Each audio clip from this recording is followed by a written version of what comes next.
amoy kulob sa bango ng Charm. Kaya gamit ko, Charm Fabcon with Bloom Fresh technology. Kills 99.9% of kulob-causing bacteria. May aroma burst pa of thousands of flowers and berries. Ang sampay sa loob, no amoy kulob. Bangkong kumakablo sa Charm. Charm Fabcon. ACS. Tinesting, sinuri, siniyasan. Ang resulta, super effective ang Shield sa pagpatay ng bakterya at virus. Shield Antibacterial Soap. Believe ang mga eksperto sa Philippine Nurses Association. At si Mami, Tiwala ako sa Shield. Shield Antibacterial Soap. Napatunayang mabisa. Ang mga nurse, tiwala. ACS. Galalala Fabcon! Galalala Fabcon! Ang bango ng sampayan, tara na magsayawan! Calefabcon, amoy nakaka-joyful.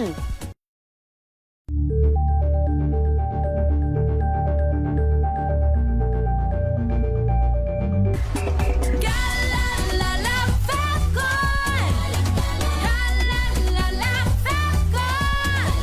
Ang bango ng sampayan, tara na magsayawan! Calefabcon, amoy nakaka-joyful.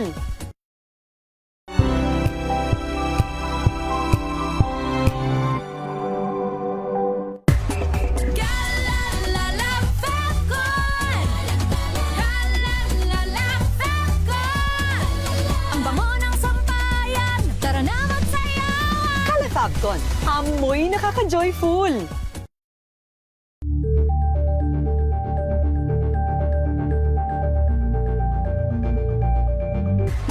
Galalala Fabcon! Galalala Fabcon! Ang bango ng sampayan, tara na magsayawan! Calefabcon, amoy nakaka-joyful.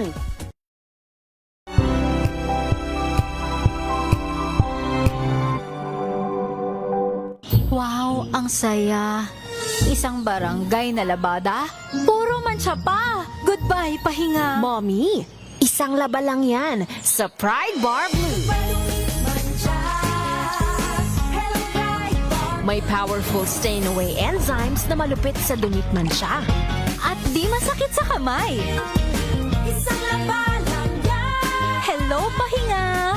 Hello, Pride Bar Blue. ACS. Ang galing-galing mo. Smart dishwashing paste ko. Pritong ulam na masebo. Plano ng kaldero. Tanggaling for everyday. Ganyan pag smart ang dishwashing paste. May double tanggaling formula. Tanggal ang sebo, tanggal ang bakterya. Pahit para walang bahid. Linis fantastic sa metal at plastic. Number 1 ko to. Tanggaling-galing mo. Smart dishwashing paste. ACS. May nagbago! May arte! May budget! Kala nyo lang yon. So solid. White rose papaya, wow, white rose. White rose papaya, wow, white rose. White rose papaya. May glow up with white rose papaya. White Rose Papaya. May puti power times 2 kasi may papaya at niacinamide. May shea butter and tea tree oil pa. Kutis sulit ang glow up. Glow up with white rose papaya. White Rose Papaya. Kutis sulit ang glow up. ACS. Sa lahat ng bagay, simula pa lang, siguraduhing max protection na. Kasi pag kulang ang proteksyon, baka madaling masira. Sa ngipin, dapat may max protection din. Max sa alaga ng Unique Toothpaste. With Max Protect Formula, help stop cavities before they start, while keeping breath fresh. Try Unique Maximum Fluoride Protection. Para max alaga, max protektado. ACS. Oh, so good! Komeo sa tanghon! So bagay sa bawat celebration! So easy, so dummy! Komeo sa tanghon. Komea Sotanghon. So good. Sotanghon. Galalala Fabcon! Galalala Fabcon! Ang bango ng sampayan, tara na magsayawan! Calefabcon, amoy nakaka-joyful.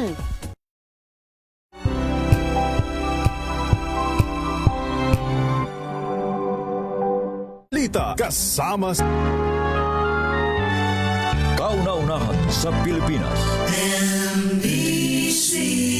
Manila Broadcasting Company.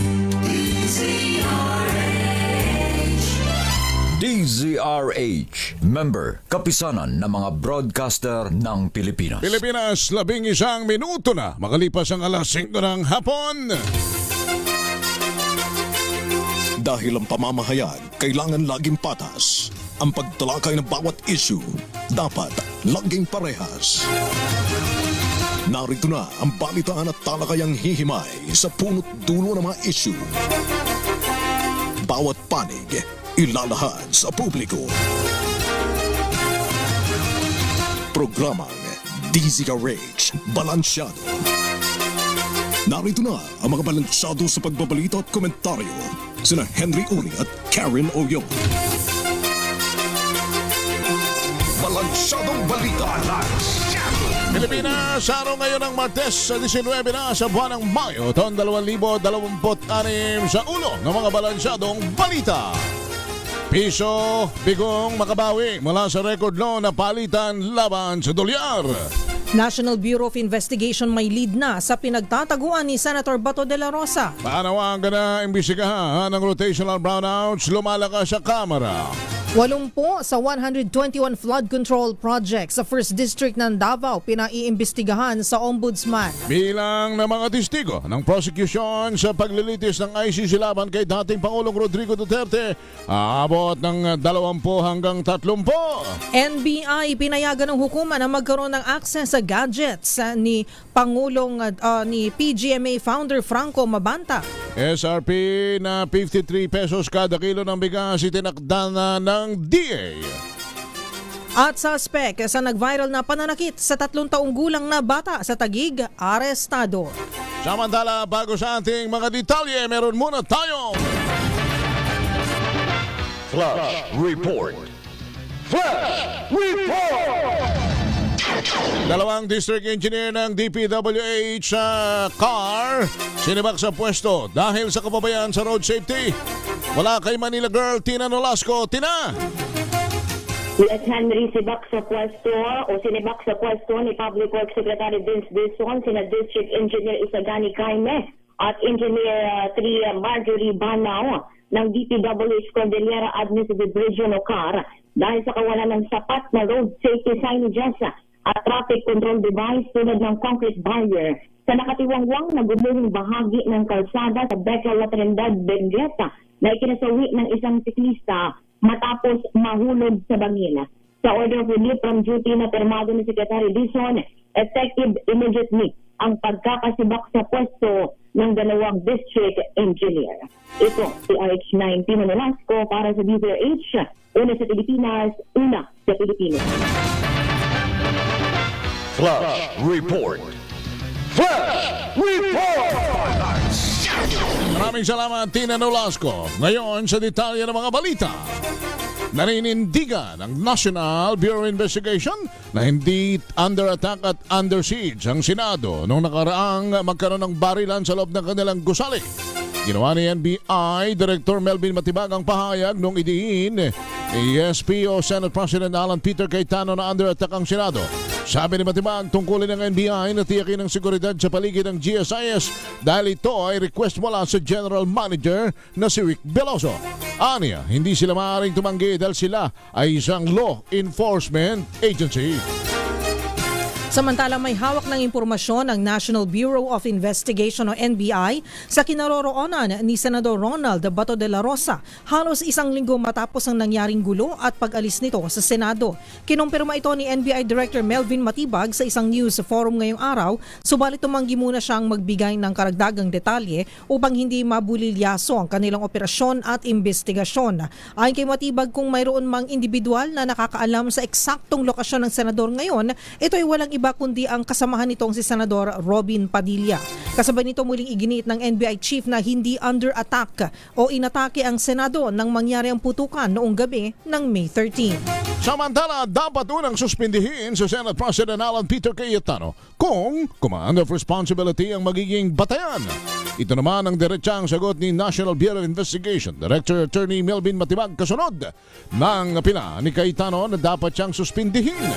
Narito si Matibag. Okay. Una-una po, hindi naman ako gagdudod na nagpaputok ng baril. Siguro, yung sinasabi, because I'm the head of the NBI, kaya dapat suspindihin ako dahil kumang responsibility ko yung mga tao. Tama po ba? Eh kung ganun po yung magiging basehan, ang unang-unang suspindihin, dapat si Senator Alan Peter Cayetano. Then kumang responsibility niya si Sergeant at Times. At in fact, inaamin ni Sergeant at Times, sila nag-uusap doon sa mga pangyayari.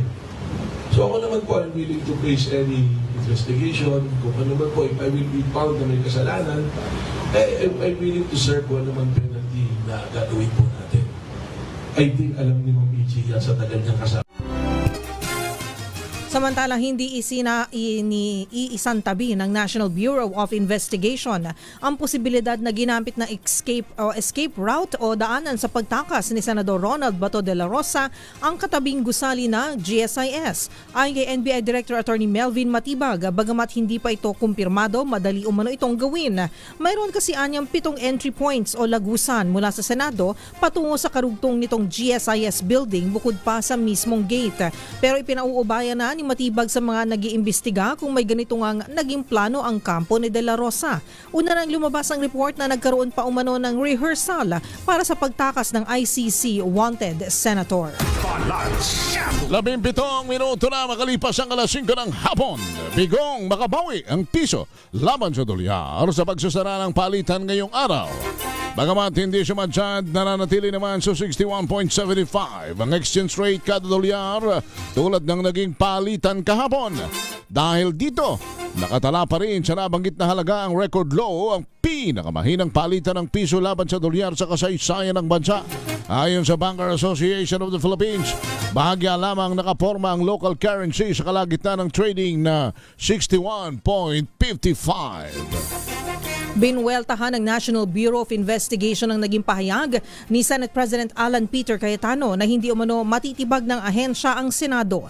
Ayon kay NBI Director Attorney Melvin Matibag, wala silang balak na tibagin ang mataas na kupulungan at nilinaw na ang isyu ay hindi tungkol sa kay Cayetano kundi sa liderato ng Senado at sa sistema ng hustisya. Sabi pa ni Matibag, nais lamang ng NBI na ipatupad ang batas habang nananatiling kanilang respeto sa Senado bilang isang institusyon. Tiniyak din ng opisyal na may pagtulungan ng NBI sa hiwalay na investigasyon ng CIDG, DOJ at Ombudsman upang lumabas ang katotohanan sa naganap na pamamaril sa Senado.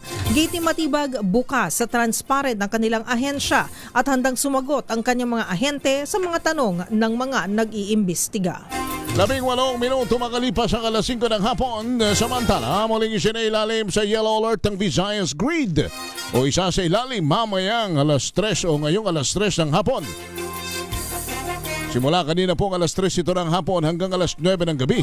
Ayon sa Department of Energy, ito'y dahil sa mas mataas na demand kumpara sa supply ng kuryente na mayroon namang 2,691 megawatts na available capacity ang grid habang pumapalo sa 2,594 ang demand. Nakikipag-ugnayan ng ahensya sa Independent Electricity Market Operator of the Philippines, National Grid Corporation of the Philippines at Energy Regulatory Commission. Itinuturing ni Senator Rodante Marcoleta na mas hudas pa kay Judas ang sino mang kakala sa kasalukuyang mayorya ng Senado. Kasunod ito ng mga balitang may mga kasamahan sila na 13 miyembro ng mayorya na kinakausap na bumaliktad at bawiin ang suporta kay Senate President Alan Peter Cayetano. Paliwanag ng senador na hindi dapat baliwalain ang kanilang mga kasamahan na sa mayorya na bigla ang babaliktad ang pagsasakripisyo ni Senator Bato de la Rosa sa kanyang sarili at kaligtasan para lamang makaboto bilang pang-13 para kay Cayetano noong nakaraang Lunes. Nilinaw naman ni Marcoleta na hindi nila kaalyado si Senator Juan Miguel Mig Zubiri na mas pinili na mapasama sa grupo ni na dating Speaker Senate President Vicente Tito Soto III sa minorya. Una nito ay may mga reports na may mga senador na kasama pa sa ngayon sa bagong mayorya ang pilit na kinakausap upang kumalas kay SP Cayetano at sumama sa panig ni na Soto. Sa ngayon ay 12 na lang ang nasa panig ni na SP Cayetano matapos tumakas at muling magtago si Senator Bato habang solido ang 11 mga senador na kakampi ni na Senator Soto, Lacson at Zubiri. Pakinggan at panuurin po natin si Senator Rodante Marcoleta. Kaya mas masahol pa kay Judas yung maghuhudas sa amin. So, nakonsensya si Senator Mix kaya Wala akong sinasabi. Wala akong sinasabi. Tama na po, okay naman. Teka, ano? Sige, ano? Hindi, sabi kanina po ni Senator Mix na parang nakonsensya siya, hindi na gusto yung nangyari sa Hindi, wala kami pag-uusap na gano'n. Huwag na kayo magbanggit ng kung sino. Sinabi ko lang yun sa grupo namin. Hindi namin kagrupo si Senator Mix. Okay? 21 minuto makalipas ang alas 5 ng hapon. Abot sa 20 hanggang 30 testigo ang planong humarap ng personal o iharap ng personal ng prosecution sa paglilitis ng International Criminal Court laban kay dating Pangulong Rodrigo Duterte. Ayon sa taga-usig, ang bilang ay mula sa kabuang 60 hanggang 70 witnesses na hawak ng kanilang panig. Ipinaalam ng prosecution sa ICC trial chamber ni o na libu-libong items ang ebidensyang isusumite din sa oras na mag-umpisa ng paglilitis. Samantala ay minungkahi naman ng taga-usig na sisimula na ang trial proper sa November 30. Gayon pa man, tinutulan ng depensa ang pagtatakda ng petsa dahil kailangan muna umanong matukoy kung may kakayahan pa ang dating Pangulong sumalang sa paglilitis dahil sa usapin ng kanyang kalusugan. Nabuisit na ang maraming kongresista sa dinaranas na rotational brownouts dahil sa kakapusan ng power supply. Bunsod nito, nakiisa na ang murang kuryente party list na imbestigahan ang rotational brownout sa bansa kung saan hindi rin nakaligtas ang Kamara sa power interruptions. Ayon kay Representative Arthur Yap, naputol at naantala ang deliberasyon. Malinaw umano na palpak ang serbisyo sa kuryente. Saad pa ni Yap, kung ang Kamara ay hindi exempted sa brownout, paano pa kaya mga ordinaryong mamamayan, serbisyo at negosyo. Dahil dito pinuna ng mambabatas ang Electric Power Industry Reform o EPIRA na 25 taon nang naging batas pero tila panaginip lamang anya ang mga pangako nito. Dagdag pa ni Yap, ang Pilipinas ang isa sa mga bansa sa Asia na may pinakamataas na singil sa kuryente pero manipis ang reserba kaya naka-red and yellow alert dahilan na para maantala ang supply ng kuryente. 23 minuto na makalipas ang alas 5 ng hapon. Babalik kami sa iba pang mga balita. Kami ang inyong tagapag-ulat. Ako po si Miss Karen Oyong at Henry Uri. Ang oras na yan.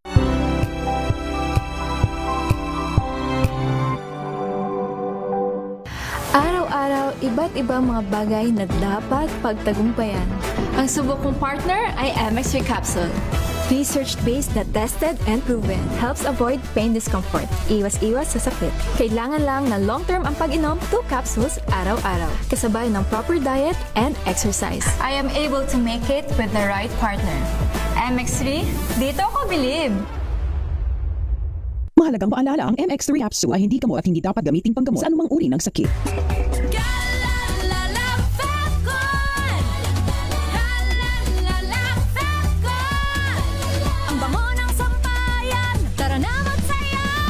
Fabcon, amoy nakaka-joyful!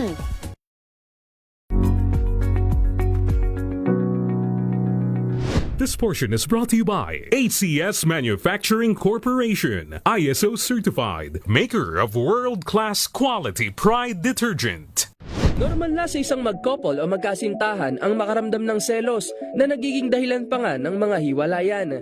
Karaniwang dahilan niyan ay kung may third party o kung may ibang taong involved sa inyong relasyon. Selos din sa mga material na bagay, minsan ay sa kaibigan at iba pa. Pero paano naman kung ang pinagseselosan ay patungkol sa past relationship ng iyong partner?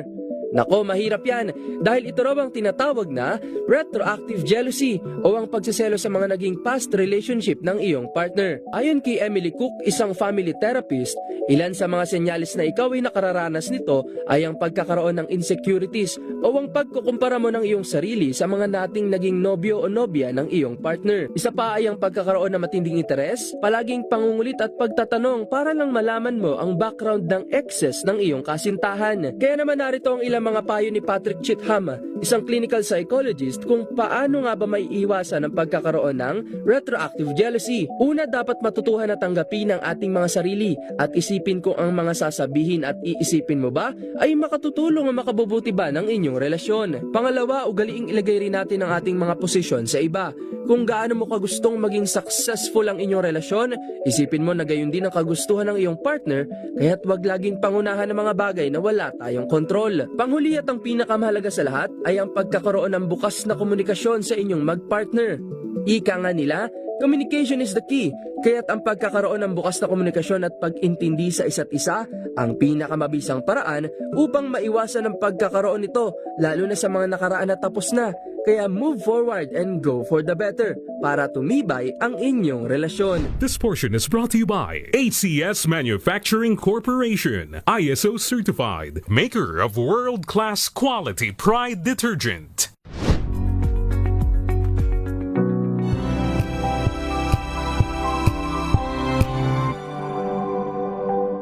Hello, Washi! Laundry day na naman! Yay! Anong meron? Mancha ng chocolate, putik, may libag pa! Kaya natin yan! With Pride Washing Machine Detergent, may triple stain-away formula. Tanggal ang makapit, madikit, at malupit na dumit mancha. Kaya easy-easy ang labada. Mula noon hanggang ngayon! All you need is pride. All you need is pride.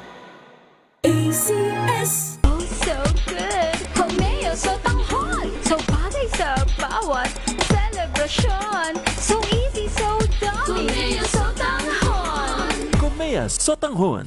So good! So tanghon!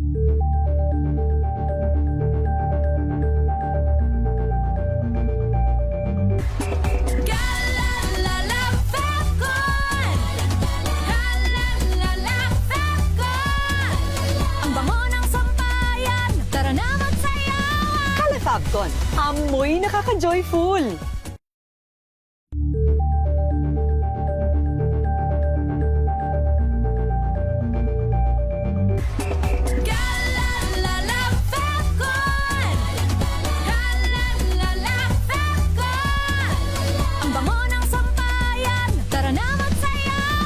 Fabcon, amoy nakaka-joyful!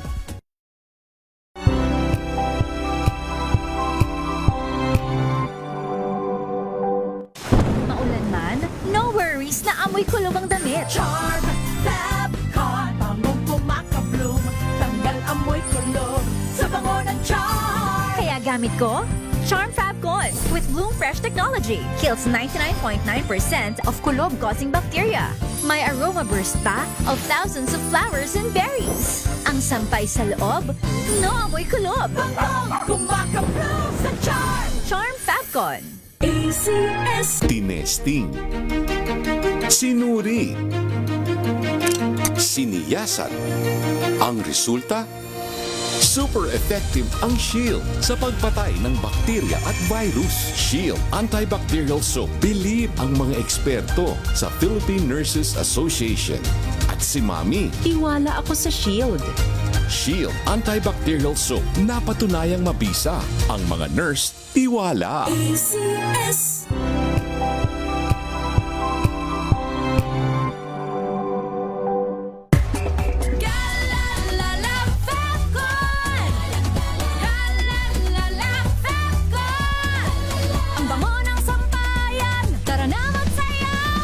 Fabcon, amoy nakaka-joyful!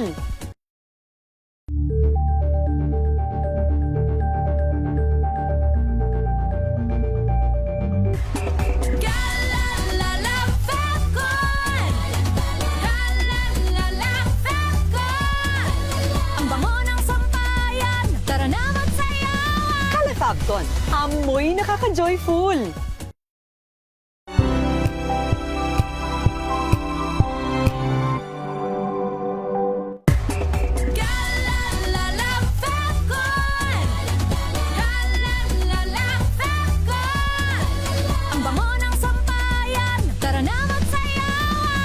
Fabcon, amoy nakaka-joyful.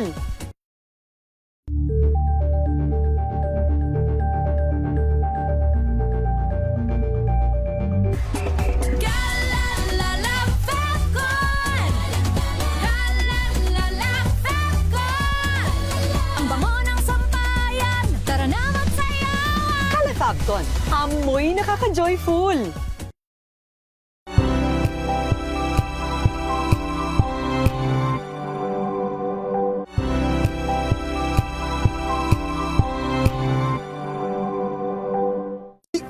Kuya Angelo Palmones sa Magandang Umaga Pilipinas mula Lunes hanggang Biyernes.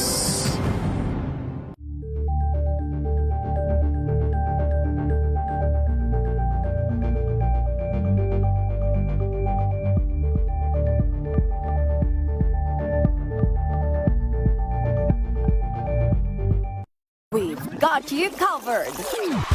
From the hottest hits, exclusive interviews, kilig to the bones fan meet experience, and hataw performances of your favorite stars. Saturdays, 12 noon, dito lang sa DZRH TV.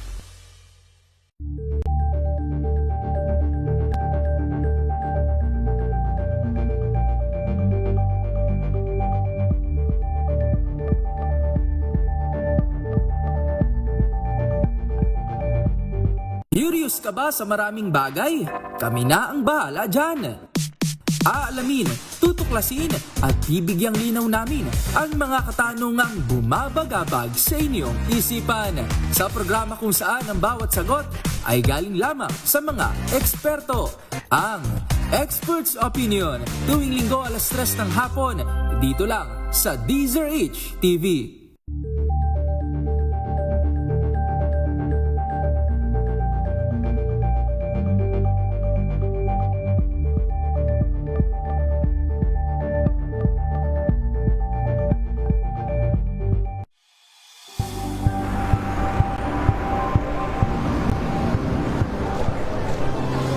Mga eksperto dito lang sa Expert Opinion. Ito ang The Better News. TNVS, trending and isang kwento, iba't ibang anggulo.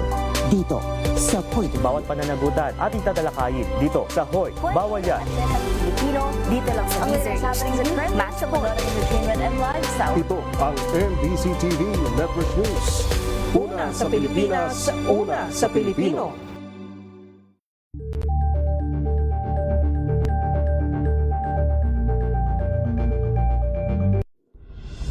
Tuloy-tuloy ang pagtulong, tuloy-tuloy ang pagseserbisyo at tuloy-tuloy ang balitaan kasama si May Binauhan sa Operation Tulong mula Lunes hanggang Biyernes.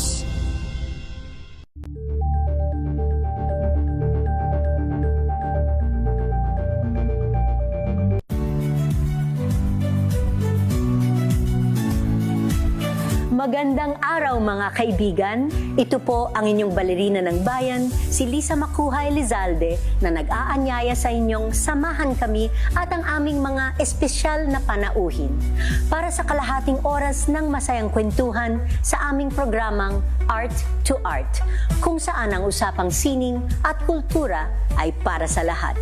Huwag kaliligtaan, tuwing linggo, 3:30 ng hapon, dito lamang sa DZRH Radio, DZRH TV, at via online streaming.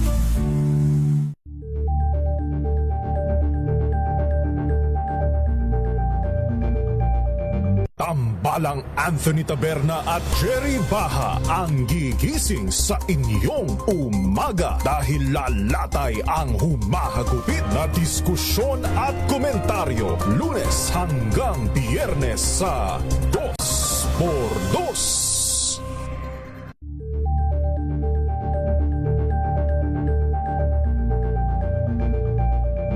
Alamin ang mga maiinit na isyung pambayan, mga balitang kailangan mong malaman, usapin sa pamahalaan, politika, ekonomiya at kabuhayan. Ito ang mga dapat mong malaman, pakialaman at pag-uusapan dahil kayo ang tinig ng mamamayan dito sa Damdaming Bayan. Live sa DZRH Radio, DZRH TV at DZRH Digital. Kasama sina Lakay, Deo Makalma at Elaine Apit. Araw-araw, Lunes hanggang Biyernes. Damdaming Bayan.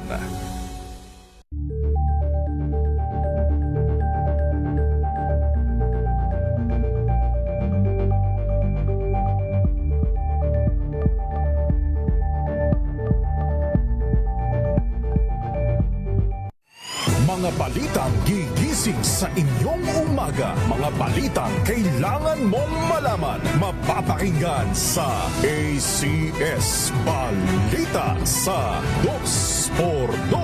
Kasama sina Anthony Taberna at Jerry Baha. Lunes hanggang Biyernes.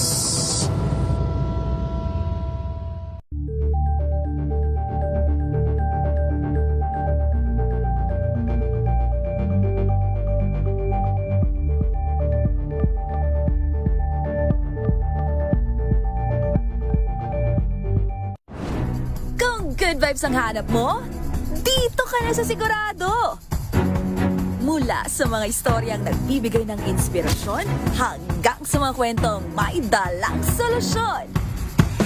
Mga balitang pampagaan ang pakiramdam at pampaganda ng araw. Hindi lang ba sa good news, kundi the better news. Mula Lunes hanggang Biyernes, 1:00 ng tanghali sa DZRH TV.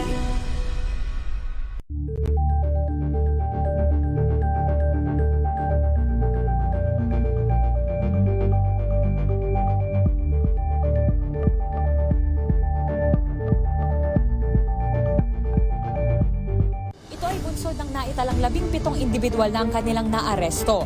Ang Metro Manila Development Authority o MMDA ang No Contact Apprehension Policy o NCAP sa Metro Manila. Sa ilang mga dokumento ay peke. Hindi rin legal ang employment na ipinangako sa kanila.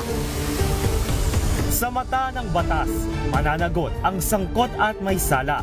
Dahil sa bawat paglabag, may karampatang parusa. Alamin ang mga pananagutan sa likod ng mga bawal. Dito sa Hoy! Bawal yan, tuwing Sabado, 11:30 ng umaga. Dito lang sa DZRH TV.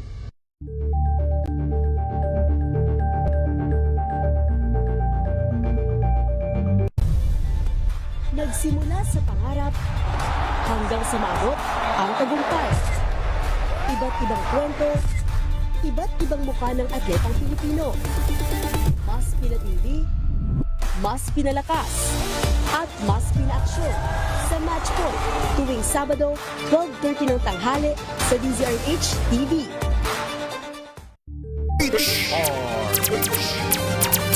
Marami po tayong sinusubaybayang malalaking balita ngayong araw na ito. Isa na riyan po yung press conference na isinagawa po ng PNP at DILG na tinutukan po ni RH number 14. Leth Narciso, at nasa linya na natin si Leth. Leth, magandang hapon. Ano ang mga napag-usapan at napagdiskusyonan sa presscon?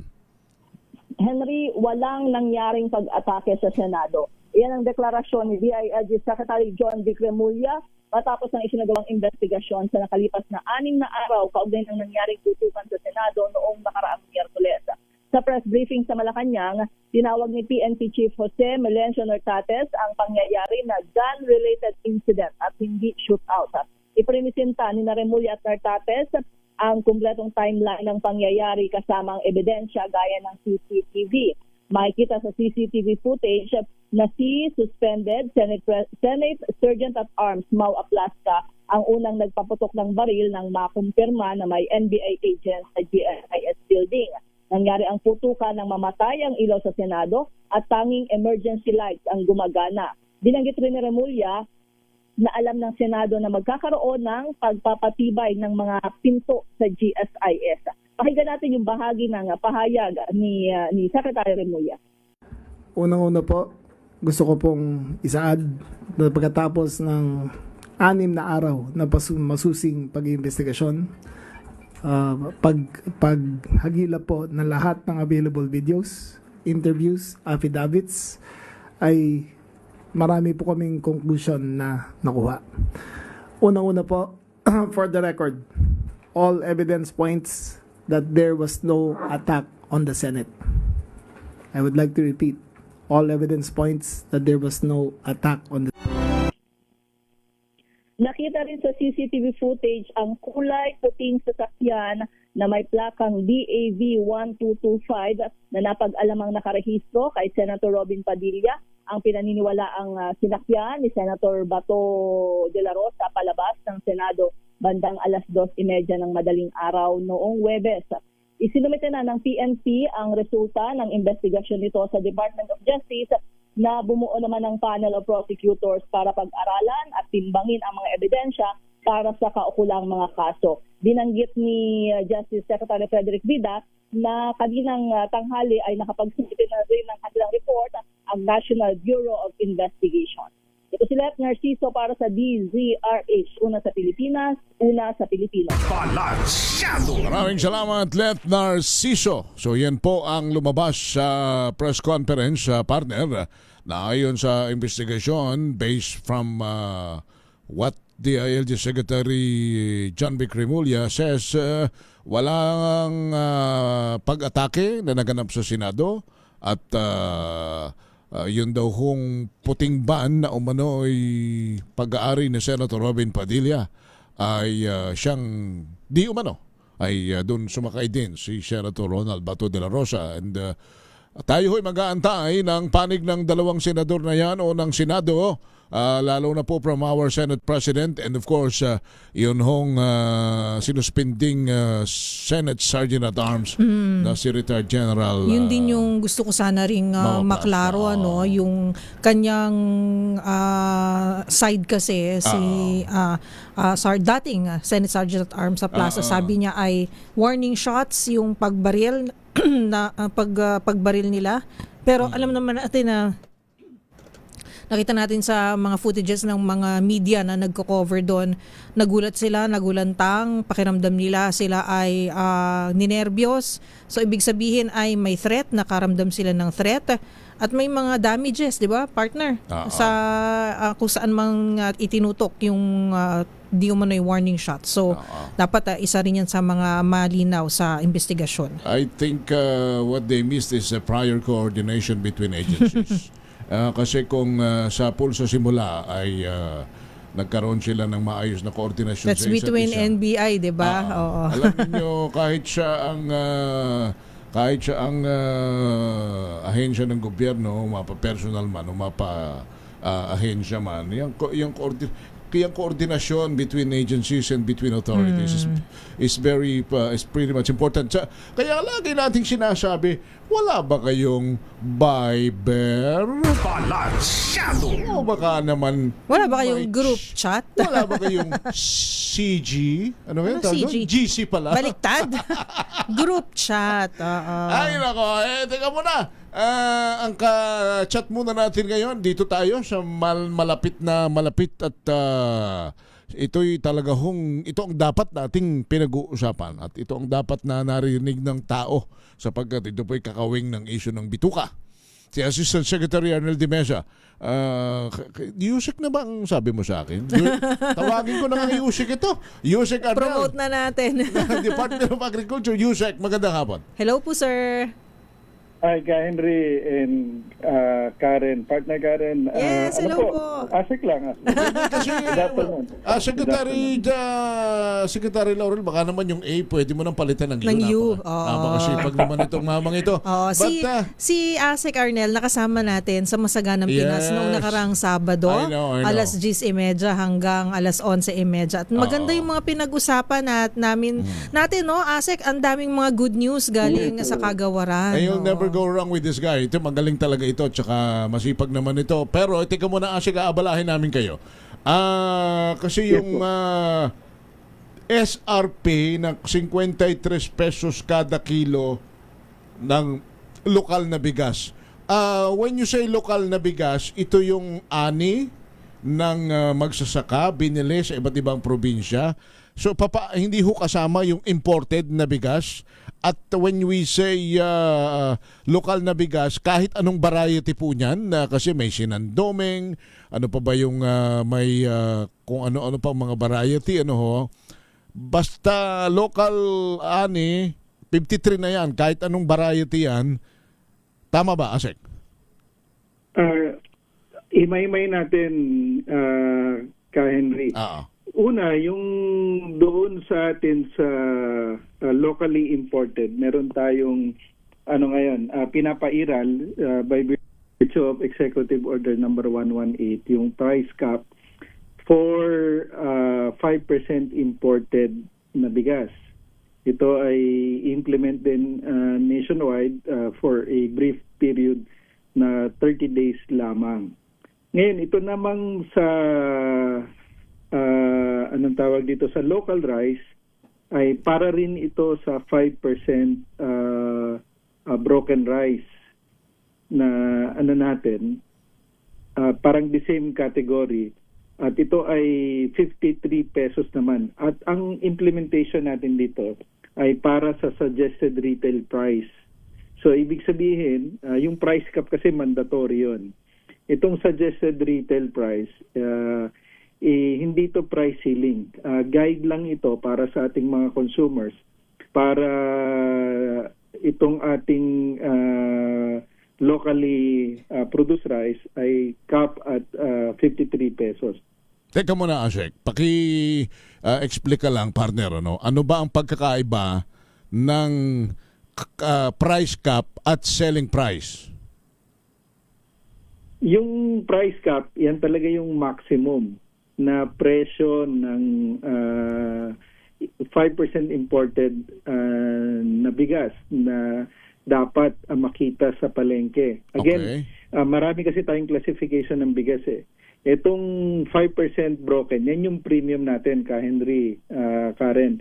Yung ibang classification is well-milled. Normally, nasa 25% broken yan, kagaya ng regular milled. Nagbabago kasi yung bran streak na natitira, yung parang hindi siya purong puti, may natitira pa. So, yan yung iba-ibang classification ng bigas sa ating mga pamilya. Generally speaking. Teka, bago ko lang kayo ibigay kay Karen. So, yung price cap na 53, kumbaga, hindi na pwedeng lumagpas doon ang mga maninindahan natin. Yes. Kung ang tindi nila ay broken rice. Bakit broken heart? Ay pasensya na sila kung mabubroken heart sila, kung gusto nilang tumubo ng malaki. But ang sagad na presyo ay hanggang 53 lamang. Ulitin ko lang, Henry, doon sa price cap ng imported, sagad yung 50 pesos. 50, okay. Dito doon sa imported yon. Dito sa local rice, yung 53 is suggested retail price. So hindi to price ceiling. It is only a guide. At saka pag sa SRP, meron pa yung 10% na tinatawag na pwedeng mas mataas doon sa 53. So times 10%, so 5 pesos. So merong mga ganung patakaran kasi under the Price Act. Ano ho kaya ang ano kaya ang advantage no? Ano ang dulot na buti nun sa tao? Again, this is a guide na para alam nung ating mga mamimili na pag bibili sila ng imported, 50 pesos ang maximum. Pag local, 53 kasi nagbibigay tayo ng additional premium para doon sa pinoproduce ng ating mga magsasaka. Okay. Para tangkilikin din yung pinoproduce yung local. Pero Asek Arnel sir, yung nabanggit nyo na mas gugustuhin natin na mas tangkilikin yung ating lokal na produkto po, paano kung meron po tayong nakita na iba po na nag-aabuso, ika nga, hindi po sumunod doon sa price cap at sa SRP po, sa SRP naintindihan natin na merong konting allowances po yan, pwedeng mas mataas, ng konti, pwedeng mas mababa. Pero what is the excessive? At pwede po bang i-report po ito like sa Department of Agriculture o sa DTI? Pwede po ba yon pag meron nakita po tayong excessive po, sobrang mahal? Karen, pagdating dito sa imported, mas mahigpit tayo dahil meron kasing kautusan yan yung Executive Order 118 nga na nagbibigay ng mga provisions lalo na doon sa kung ano yung mga dapat gawin, mga kaparusahan. Kasi meron tayong dalawang batas na pinagbabasihan dyan. Una, yung Price Act. Pangalawa, yung Anti-Agricultural Economic Sabotage Law na nagtatakda ng mga provisions pagdating sa profiteering. Kasi papasok yan sa profiteering pag nakita natin na merong mas mataas doon sa itinatakda. At ito naman ay pansamantala lamang again for a brief period of time, 30 days. At nire-review yan every 15 days para makita. Kasi nga, base doon sa konsultasyon at pag-aaral doon sa mga imported na bigas, kasi alam naman natin yung presyo sa international market, yung freight, at saka yung dollar exchange rate, ang bagsak dito sa atin, yung landed cost, nasa mga 37 hanggang 38. Kung patungan niya ng 10 piso, ibig sabihin within the reasonable price na hanggang 50 pesos, tutubo pa rin sila. Hindi nalugi. So may allowance pa konti. Yung nakikita natin sa palengke, actually, Henry, Karen, yung premium imported rice ay nasa 50 hanggang 63. 62, bumaba na siya ng 3 piso, dati 65, yung pinakamataas. Nung magkaroon ng declaration ng EO 118. So may epekto na siya. So ibig sabihin, may nakikita tayo na 50 pesos naman sa palengke. Hindi nga lang ganun kadami. Pero, Ashek, papaano sa side ng mamimili niya malalaman na yung kaharap niyang bigas ay imported na hanggang 50 pesos lang at yung kaharap niyang isa ay local? Ini-impose ba doon sa batas na yan o sa executive order na yan na lagyan ninyo ng label na imported ito o ito naman ay lokal? Yan yung konting challenge sa atin ngayon, Henry, dahil nung nagkaroon ng rice tarification law, supposed to be dati function niya ng NFA para siguraduhin yung compliance dun sa labeling sa palengke. So dapat ay magiging matapat yung ating mga retailers na itong kanilang tinitinda ay imported o local. Isa yan sa mga patuloy na challenges natin, kaya talagang nakikiusap tayo na ipasa yung amyenda sa rice tarification law para magkaroon ng iba o maibalik yung dating kapangyarihan sa regulatory ng NFA. Kasi Asik Kwan with all due respect, di naman lahat, pero maaari rin po at yung binabanggit nga po ng partner ko na si Karen na may mga abuso, may mga mananamantala at di naman maiiwasan yan. Lalo na ho doon sa mga medyo malalayo na lugar, ang palengke ay looban, talipapa, pero maraming nagtitinda ng bigas. Medyo mahirap ho sigurong ma-monitor sapagkat we understand you don't have enough man to deputize. Pero hindi kaya pwede ho, Shek, sapagkat ito nga binabanggit naman natin na talagang ito'y issue ng sikmura. Maybe we can coordinate with the DILGs, if I may lang, and then the DILG ask their barangay officials, deputize their tanod, deputize whoever na po pwede nila ma-deputize para ma-augment lang na kahit hindi araw-araw, kahit hindi miya't-miya, at least mayroon sabi nga sa atin, Asik sa Tagalog, may papasiyo doon sa palengke para lang kahit picture lang na ma-send sa inyo at na malaman ng tao na, oy, teka muna, ito'y parang nang umaabuso itong tindahang ito, Asik. Tama yun ka, Henry. In fact, doon sa EO 118 ay kasama sa inuutusan ng DILG at yung ating kapulisan to coordinate with our department para sa effective implementation nga nitong ating price cap. Doon naman sa suggested retail price ay katuwang natin palagi dyan ng DTI at ang mga lokal na pamahalaan sa implementation. And then maybe SRP. the market administrator na rin. Pero alam nyo, Asek, subagay ngayon naman mabilis na partner sapagkat yung ating mga mamimili, hindi naman bawal na picturean yung mga, kunyari magse-selfie ka lang katabi ng sako, Asek, ano ha? Undercover no? May social media page ba na po pwedeng doon ma-send, doon maipadala ka agad yung sumbong? Meron na tayong isi-share ko later on ka Henry, Karen, yung mga Facebook account, social media pages ng DA kung saan pwedeng mag-lodge ng mga anumang complaints Reklamo. or suggestions para rito sa programa natin. Sige po, just to manage the expectation kasi tsak ho na hahanapin po ito sa palengke, itong price cap na ito. At maaari pong maging mitya po ito ng sandamakmak na reklamo na baka ang masisiig kayo o ang ibang ahensya ng gobyerno na hindi naman nangyayari yung mga sinasabi. So, sayang naman yung yung ganda ng intensyon nitong bagay na ito. Tama yun ka, Henry. Kasama na rito yung patuloy na pag-ikot ng team ng DA. Kanina mismo ay nag-ikot si Secretary sa San Juan kasama si Asek Bebang at saka yung ibang mga taga DTI at saka ating DILG at yung mga regions pinapaikot din sila dun sa mga nasasakupan nila ng mga problema. Teka pala, ang DTI kasi hindi naman nasakop ng DTI ang agri-products, tama ano?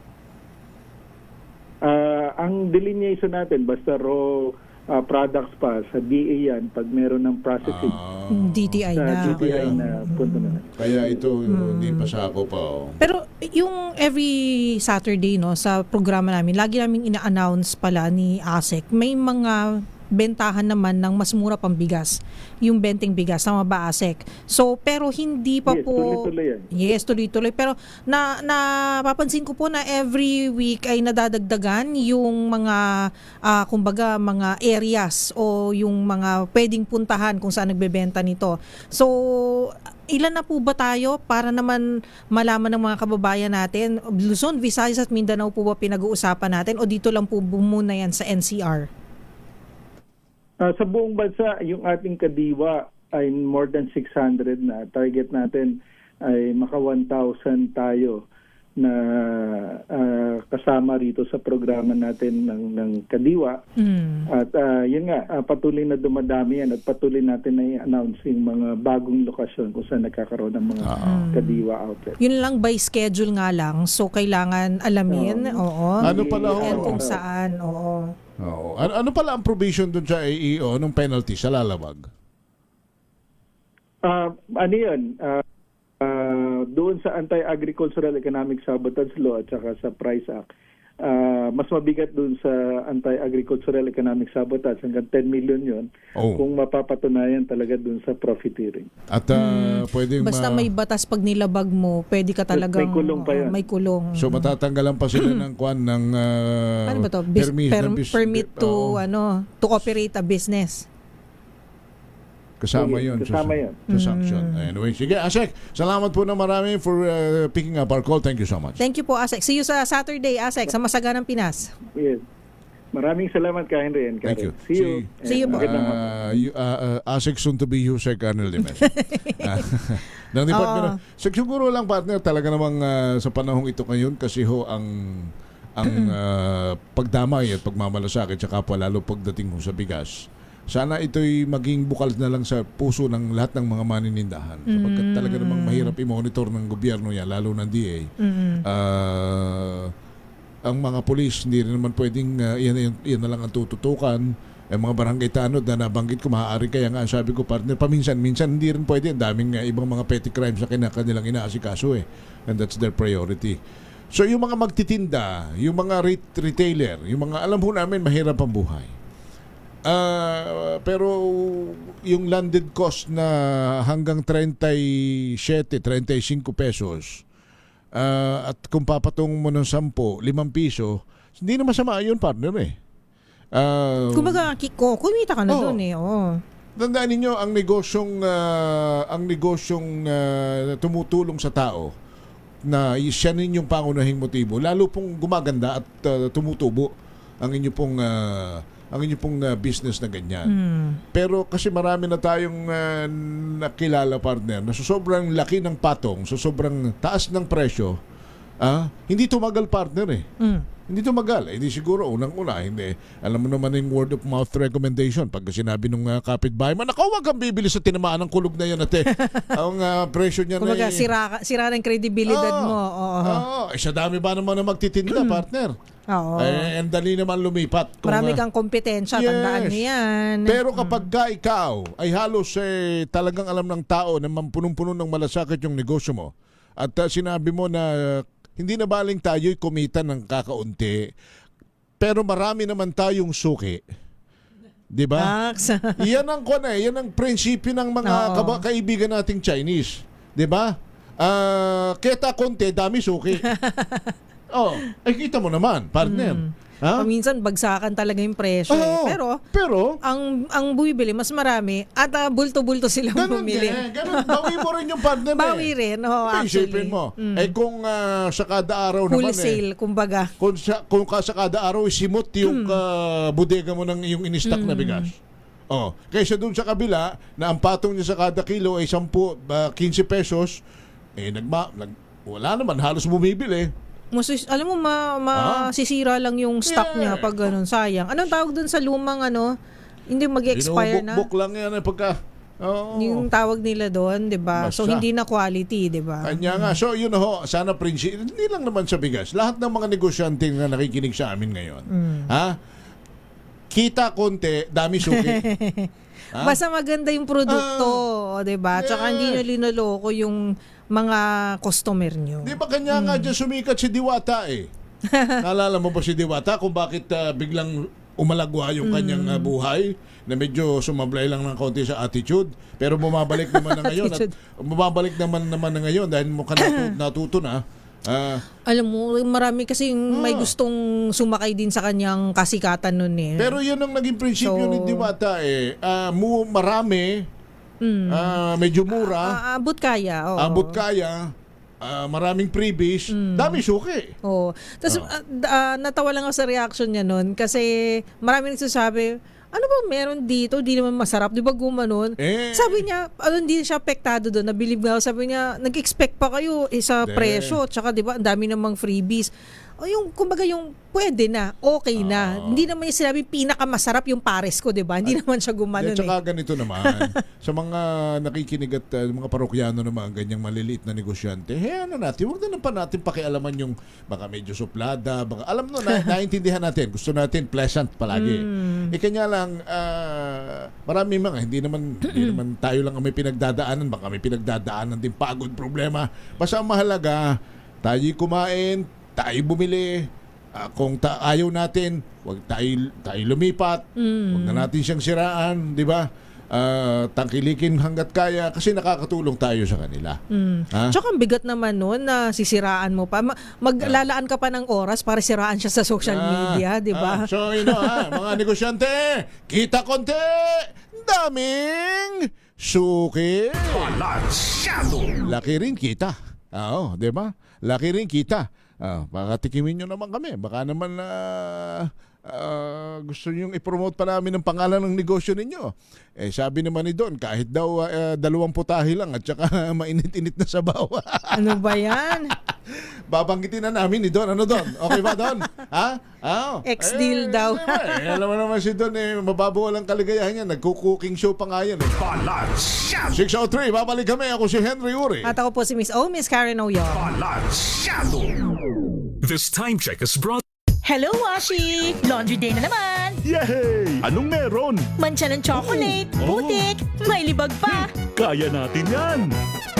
With Pride Washing Machine Detergent, may triple stain-away formula.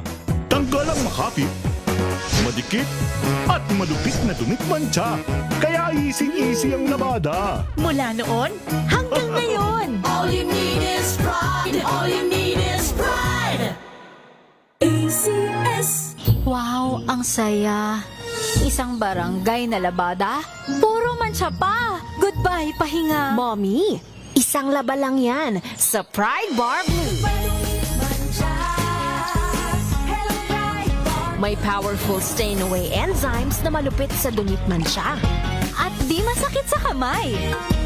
Isang labanan yan. Hello, pahinga! Hello, pride for blue. ACS. Tanggaling-galing mo. Smart dishwashing paste ko. Pritong ulam na masebo, plato o kaldero. Tanggaling for everyday. Ganyan pag smart ang dishwashing paste. May double tanggaling formula. Tanggal ang sebo, tanggal ang bakterya. Pahit para walang bahid, linis fantastic sa metal at plastic. Number 1 ko to. Tanggaling-galing mo. Smart dishwashing paste. ACS. May nagbago. May arte. May budget. Akala nyo lang yon. So solid. White rose papaya, wow, white rose. White rose papaya, wow, white rose. White rose papaya. May glow up with white rose papaya. White Rose Papaya. May puti power times 2 kasi may papaya at niacinamide. May shea butter and tea tree oil pa. Kutis sulit ang glow up. Glow up with white rose papaya. White Rose Papaya. Kutis sulit ang glow up. ACS. Jiggy Manikad po. Bilang isang broadcaster, mahalaga sa akin ang tamang impormasyon. Sa lahat ng bagay, kahit sa food supplement, mapanuri ako. Kaya dito ako sa subok ng MX3 capsule. Ito'y may alpha, beta at gamma mangosteen. Para sa akin, sigurado ako sa MX3 capsule. Dito ako believe. Mahalagang paalala, ang MX3 capsule ay hindi gamot at hindi dapat gamiting panggamot sa anumang uri ng sakit.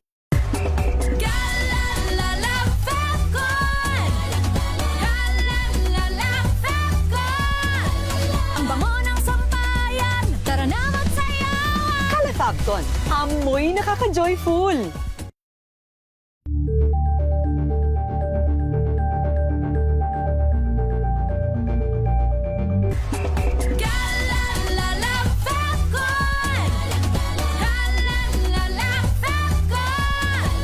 Ang bango ng sampayan. Tara na magsayawan. Calefabcon, amoy nakaka-joyful.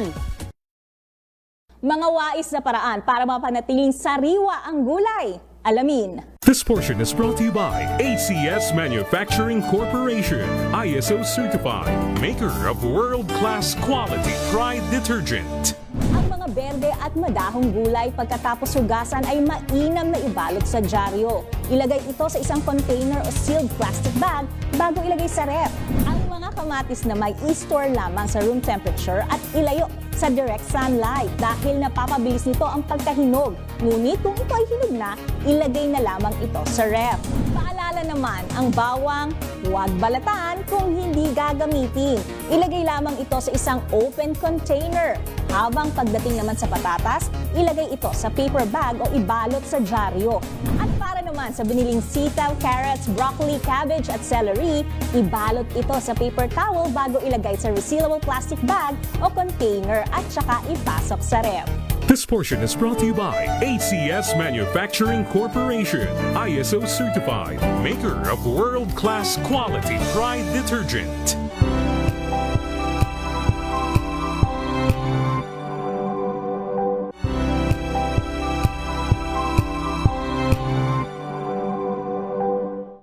Maagang balitaan, maagang usapan sa mga issue at balita. Kasama si Kuya Angelo Palmones sa Magandang Umaga Pilipinas. Mula Lunes hanggang Biyernes.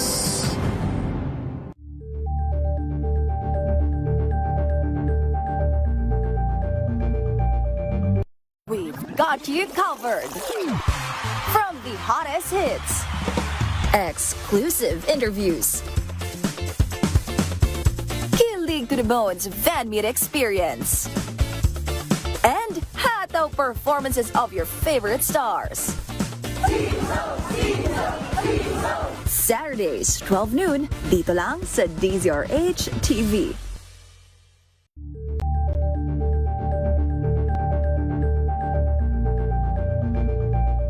Curious ka ba sa maraming bagay? Kami na ang bahala dyan. Aalamin, tutuklasin at bibigyang linaw namin ang mga katanungang bumabagabag sa inyong isipan. Sa programa kung saan ang bawat sagot ay galing lamang sa mga eksperto. Ang Experts Opinion, tuwing linggo 3:00 ng hapon, dito lang sa DZRH TV.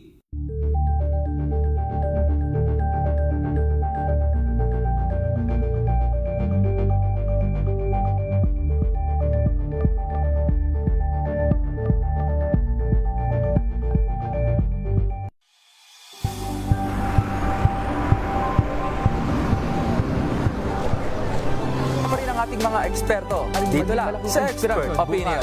Ito ang The Better News. TNDS. Trending and kwento. Ibang balita dito na batay sa report, yun daw net worth ni Pangulong Bongbong Marcos ay umakyat ng 475.93 million in 2025 or about 22% higher than his declared wealth in 2024 ayon sa kanyang salin. So yun yung mga nag-aantabay. Marcos' wealth has been steadily climbing since he ascended to the Philippines' highest elected post in 2022. Okay, so para po doon sa ating mga nagtatanong tungkol dito, ulitin natin ang net worth ng Pangulong Marcos Jr. ay umakyat ng 475.93 million in 2025 or 22% higher than his declared wealth in 2024. Doon sa mga nakikinig kanina sa amin kay Asik Arnel de Mesa, mayroon na bang naipadala ba sa atin ni Asik kung saan isusumbong yung mga oo. Asik, baka nakikinig po kayo, pakisend na lang kahit kay Karen kung saan po ba magsusumbong yung mga pag meron po mga abusado na nag-overprice sa pagbenta ng bigas. So ulitin natin, kapag ka ang bigas ay imported na nasa palengke na 50 pesos ang yung price cap. Ibig sabihin hanggang doon ka lang. Hanggang doon ka lang. Hindi ka na pwedeng lumagpas. Yung local na bigas, partner, yung local na bigas ay may SRP. Suggested retail price ay 53 pesos. Yes. So, ibig sabihin pwedeng maglaro 54, mas mababa, 55. mas mataas. Pero hindi naman pwedeng sobra naman, sobra-sobra. Oo, baka naman mamaya yung 53 na sabi nyo suggested lang yan. Ibig sabihin kung sinasuggest nyo lang, sige. wala akong pagbabawal na dagdagan ito maski 20 piso. Wala naman magbabawal sa inyo, pero wala na rin bibili sa inyo pag saksakan ng mahal ang inyong paninda. Tandaan ninyo yan. Kahit baba, gawin yung 100 yung 53. Yung 50 gawin yung 70. Ang problema nyo, sinong bibili? Correct. Siyempre ang tawag dito free market, partner. Yeah. Kasi kung ang tao may karapatan yan humanap at bumili kung saan niya gusto na sa tingin niya ay mas mura at mas mas mapapabuti sa budget niya. Kasi kung ako ang magtitinda ng bigas, kasi ang Pinoy, rice is life. Rice is life. Breakfast, lunch, dinner, pati merienda. You cannot live without. Yung iba nga, so wala nang ulam basta may kanin. Basta may tubig kahit asin. Yes. Di ba? In other words, ang talagang hindi pwedeng mawala sa buhay ng Pinoy ay kanin. Dahil dyan, kung ako magtitinda, partner, sa pababa ako. Oo naman. Kasi kung yung price cap ay 50 pesos, sigurado namang bago sinabi ng DA at saka ng mga concerned agency na ganun, pinag-aralan namang maigi na with the scientific and the numerical basis naman yan. May ganun. Di ibig sabihin, bababa pa ako, gagawin kong 47 yung akin. Kung 45 dun sa kabila, gagawin kong 44 ang akin. Ang tawag dyan ay competitive market. 53 ang price cap ng local o suggested retail price. Hindi ko na papaabutin sa 53 yung akin. Gagawin ko ng 48. Para talagang ikaw yung pupuntahan. Sabihin ng mga kapitbahay, may nabili kaming mas mura dito. Diba? Diba? Ay, baka nga pati taga Mindanao, biglang dumagsasin.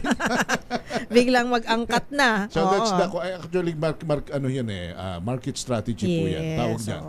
Pero hindi naman bawal yan. At mas maganda pa nga, kung ako talaga yan, ibabagsak ko ang presyo kahit ang kita ko'y 2 piso lang, pero palagi namang pinakamarami akong pumipila sa akin simula ang pila sa akin simula Alabang hanggang Luneta, ay palagay ko naman, partner, i-assist kundi Balansyado! 6:15 na po ng gabi. Dumako na tayo sa mga report. Pagbabantay sa pondo ng PhilHealth, ipagpapatuloy ni Senator Bongo matapos maibalik sa kanyang chairmanship ng Committee on Health. RH number 28, Raymond at Paas. Raymond. Ipagpapatuloy ni Senator Christopher Bongo ang pagbabantay sa pondo ng Philippine Health Insurance Corporation o PhilHealth. Ito matapos siyang maibalik na chairman ng Senate Committee on Health kasunod ng palitan ng liderato sa Senado. Muling binanggit ni Go ang kanyang paninindigan na dapat ang pondo para sa kalusugan ay mapunta sa pasyente. Hindi dapat mahirapan ng mga Pilipino sa pagpapacheck up, pagpapahospital at paghingi ng tulong medikal. Kasama din sa kanyang ipupursige ang pagpapaganda sa public health services at pagpapalakas naman sa suporta sa mga pasyente. Nagpasalamat si Go sa tiwalang ibinigay sa kanya ng makasamahan sa bagong mayorya. Nangako ito ng kanyang focus ay para sa tuloy-tuloy na trabaho para sa kalusugan ng mga Pilipino, lalo ng mahirap at walang matakbuhan. Maliban sa Senate Committee on Health ay si Senator Go din ang chairman ng Senate Committee on Sports. Ito si RH28 Raymond at Paz para sa DCRH. Una sa Pilipinas, una sa Pilipino. Maraming salamat Raymond at Paa. Samantala, agad na pagpapatibay ng Cybersecurity Act laban sa banta ng cyber threats isinusulong sa Kamara. RH12 Milky Rigunan, ibalita mo yan manang Milky. Panahon na para maipasa ang panukala na maprotektahan ng mga critical information infrastructure networks at mapalakas ang depensa ng bansa laban sa cyber threats. Ang panawagan ay ginawa ni Representative Brian Yamsuan ng 2nd District ng Parañaque City base sa naging statement ng International Monetary Fund. Ayon sa IMF, nalalagay sa panganib ang global financial system dahil sa cyber attack gamit ang mga high-tech tools na artificial intelligence. Inalimbawa ni Yamsuan ang Armed Forces of the Philippines na ilang beses nang nabibiktima ng cyber attacks, dahil na rin sa iringan sa West Philippine Sea. Paliwanag ni Yamsuan ang cyber attacks ay hindi lamang ransomware at pagnanakaw ng data, kundi banta sa national security and public safety. Ang House Bill 7359 ni Yamsuan ay isa sa 26 measures na nakonsolidate bilang substitute bill ng House Committee on Information and Communications Technology na pinamunuan ni Representative Migs Villafuerte ng Camarines Sur. Ako si Milky Rigunan na bulat para sa DZRH, una sa Pilipinas, una sa Pilipinas. Balansyado! Thank you! Salamat, Milky! At ngayon, tumako tayo sa Umalingaw-ngaw, Rumere Peke, at buhay na report ng ating bagong reporter mula sa Maynila, ang Manila Girl na si Tina Nolasco.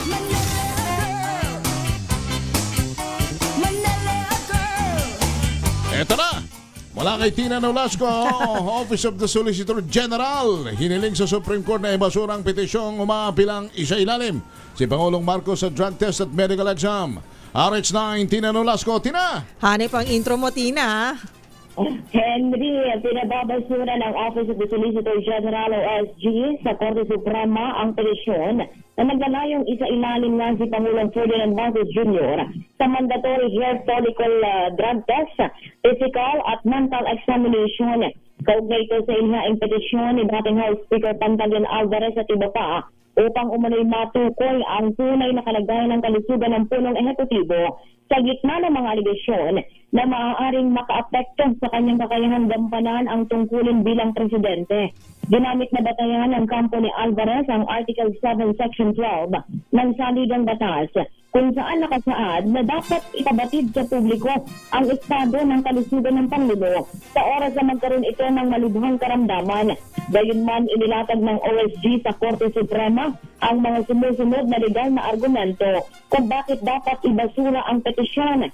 Kabilang dito ang paglabag sa presidential immunity, kakulangan sa legal standing, ganun din ang kawalan ng patunay na may malubhang sakit ang Pangulo at ang walang constitutional duty ang presidente na sumailalim sa hair follicle drug test at medical exam. Ito si RH19 na Nolasco para sa DZRH, una sa Pilipinas, una sa Pilipinas.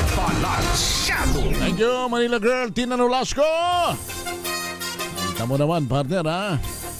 Oo, si Tina, bata mo kami, ha?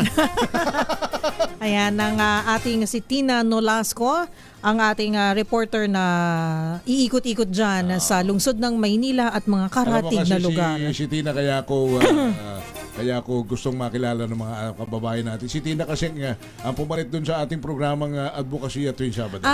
Okay. Sa umaga. Sila ni paring anong tawag dito? Bong Ariola. Okay. Congratulations, Tina. At itaas mo ang bandera ng mga DZRH reporters dyan sa Maynila. Pakitaan mo sila. Ayan. May pinagmanahan ka, si Kuya Boy Gonzales. Samantala, balita naman mula sa Action Radio Davao, 21 anyos na lalaki patay matapos makuryente at malunod sa baha sa Davao City. June Suter, ibalita mo yan, June. Patay ang isang 21 anyos na lalaki matapos itong makuryente at malunod sa baha sa Barangay Buhangin, Davao City, madaling araw ng Mayo 19, 2026. Kinilala ang biktima na si alias Aaron, binata at isang pump boy na tubong Manay, Davao Oriental at kasalukuyan nakatira sa New San Isidro, Barangay Buhangin.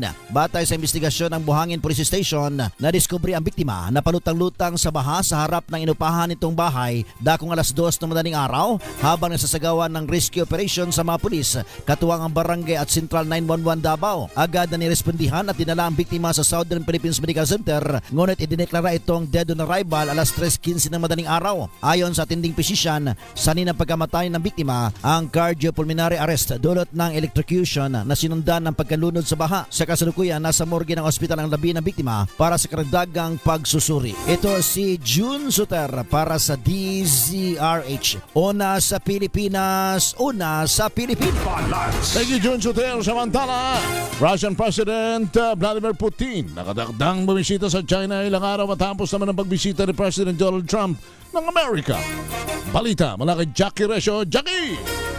Wala pang isang linggo ang nakalilipas ng bumisita sa China si US President Donald Trump ay tatanggapin naman ni Chinese President Xi Jinping sa kanilang bansa si Russian President Vladimir Putin. Sa 2 araw na state visit ni Putin sa China ay nakatakdang talakayin ng dalawang leader ang pagpapalakas ng kanilang ugnayan sa gitna ng global geopolitical turmoil. Maaari rin umanong pag-usapan ng leader ng China at Russia ang mga hakbang na kanilang gagawin kaugnay ng nagpapatuloy na krisis sa langis at kung magkakaroon sila ng partisipasyon sa gera sa pagitan ng US, Israel at Iran. Ito na ang ika-25 beses na bumisita si Putin sa China sa loob ng 2 dekada ng kanyang panunungkulan. At sa kanyang mensahe bago magtungo sa bansa, sinabi nitong nakakamit na ng Russia at China ang truly unprecedented level o walang katulad na pagkakaibigan sa kasaysayan ng dalawang bansa. Inilarawan naman ng mga Chinese state media ang back-to-back state visit ng mga pinuno ng Amerika at Russia bilang pagpapakita ng China ng global diplomacy. At yan ang balita mula sa ibayong dagat. Ito si Jackie Resio ng DZRH, una sa Pilipinas, una sa Pilipinas. Makinig maigi! Ito na ang chance mo na manalo ng instant 500 pesos kapag narinig mo na ang mahiwagang kring-kring. Tingnan mo na ang iyong cellphone, baka ikaw na ang susunod naming winner sa kring-kring panalo malakas sa telepono. Paano sumali? Bisitahin ang Facebook page ng DZRH, fill up pa ng Google Sheet na nakapin sa DZRH FB page at hintayin ang aming tawag sa telepono. Kring-kring na! Oy! Kring-kring na! O nga naman, ano? Teka muna, Kuya Gistoni, ha? Gistoni. Gistoni, yung balita kasi ni... artista. Balita ni Jackie, no? Right after President Donald Trump, si President Vladimir Putin naman ang bibisita sa... sa Pilipinas? Charot. Sa China. Sa China. Mamimit sila ni Xi Jinping. Sabi ng partner ko, kaya magtampo naman si Sino? Si President Kim Jong-un ng North Korea. Sama niyo naman ako. Di ba Sabi niya, friends. Check namang baka naman yun Kwan. Imbitado din. Saan? Saan siya invited? Saka si President Netanyahu ng Israel. Israel. Diba? In fairness sa North Korea partner, nagugulat ako kasi sumasali na rin sila sa mga Olympic Games. Yeah. Kumbaga may sila, meron na silang presensya sa international scene, whether it be sports. May nagko-compete na sila. May nangyari na bang sa China na doon sila lahat? Parang isang gathering of nations, gathering of big players, world big names in politics and in presidency. Meron na ba nangyari? Nasa China mismo? Wala pa sabay. Yung tipong naroon lahat, no? With President Putin, US, pwede, pero kasi ang North Korea talaga, hindi sila, hindi pa. Well, we will see. Kasi baka magandang mangyari, although it's impossible. Kasi sa nangyayari ngayon sa mundo. Hindi pwedeng magsabay silang nasa isang kwarto Oo, alam niyo naman baka mahulugan sila ng kulambo Yung mga traditional, tinatawag kasi ng mga traditional allies yan, mga traditional mga kakampi. But, China, Russia, and Russia and North Korea, 'di ba? But US, hindi kasi naglalaro sila because of the economic and trade I like the word naglalaro sila. Naglalaro. Lalaro. O laro na rin nga tayo sa ating kring-kring panalo. Si Justoni Roy. Alarcon? Roy bang apelyido nito? Justoni Roy ng Las Piñas City. Hello, Justoni. Magandang gabi po. Magandang gabi. Anong apelyido mo, Roy? Roy po. Just Tony Roy. Di ba? Pilipino ka ba, sir? Pa? Pilipino ka ba? Yes po, pure po. Pure breed ka, ha? Walang halo, ha? Taga saan ang probinsya nyo, Sir Justoni? Ang father ko po kasi ang mother ko Bicol, ang father ko Romblon. So may mga Roy sa Romblon. Justoni Roy, parang parang foreigner parang kasi. Parang artistahin ka, Justoni, siguro kamukha. Dahil Justoni ang baka mukha niya si Justoni Alarcon. Oo, siguro kamukha mo si Piolo Pascual. Kapangalan. Action star. Sino kamukha mong artista? Dahil mahaba pang oras namin. Sino mo na kamukha mong artista? Jerry Crabal. Taray! Kita mo naman. Ay nako, kailangan makita mo si Joshua Cruzat dahil kamukha naman siya ni Jerry Crabal. Bella Padilla. Wow! Ayun. Ayan, Sir Justoni, pinapatawa ka lang namin. Matagal ka na nakikinig sa DZRH, sir? Yes po. Sige. Dahil dyan, ang tanong ng partner ko ay... Ano po ang kauna-unahang radyo sa Pilipinas at number 1 sa mga taga Las Piñas City, Sir Justoni? Wala pong iba, DZRH po. Ayun, with conviction. Thank you. Salamat. Meron kang 500 pesos in GCash, Sir Justoni. Congrats po. Thank you. Justoni Roy. Magandang pangalan, ha? May Roy, akala ko Amerikano, Briton, 'di ba? Yung pala ay pure breed. Pure breed daw. Pure breed, Philippine. Aroy. Kami po ipagpapaalam na. Salamat na marami sa inyo. Lagi paalala po nating lahat kung gusto nating umasenso sa buhay. Ganun rin ang gawin natin. Magdasal at manampalataya sa may kapal. Huwag gagawa ng masama sa kapwa, bagkus laging gumawa po ng mabuti dahil ang paggawa ng mabuti kailanman ay hindi magbubunga ng masama at dagdagan pa ng pagtulong sa kapwa dahil help is wealth. Susunod na po ang DZRH Usapang Legal. Makasama niyo po si Attorney Rina Seco. Ang kanyang topic, pwede bang bawasan ang araw ng pasok ng empleyado? Pwede, pero sana wag naman bawasan ang sweldo. Di ba? Pwede nga ba? Sasagutin yan. No work, no fee. Oo nga. No work, diba? no fee. Tatalakayin yan mamaya. Itanong nyo na rin kung ano yung mga labor issues ninyo kay Attorney Rina Seco. Susunod na po siya. Ako po si Henry Uri. At ako po si Miss Miss Karen Oyo. Bye! Palasyado! Ang oras na yan.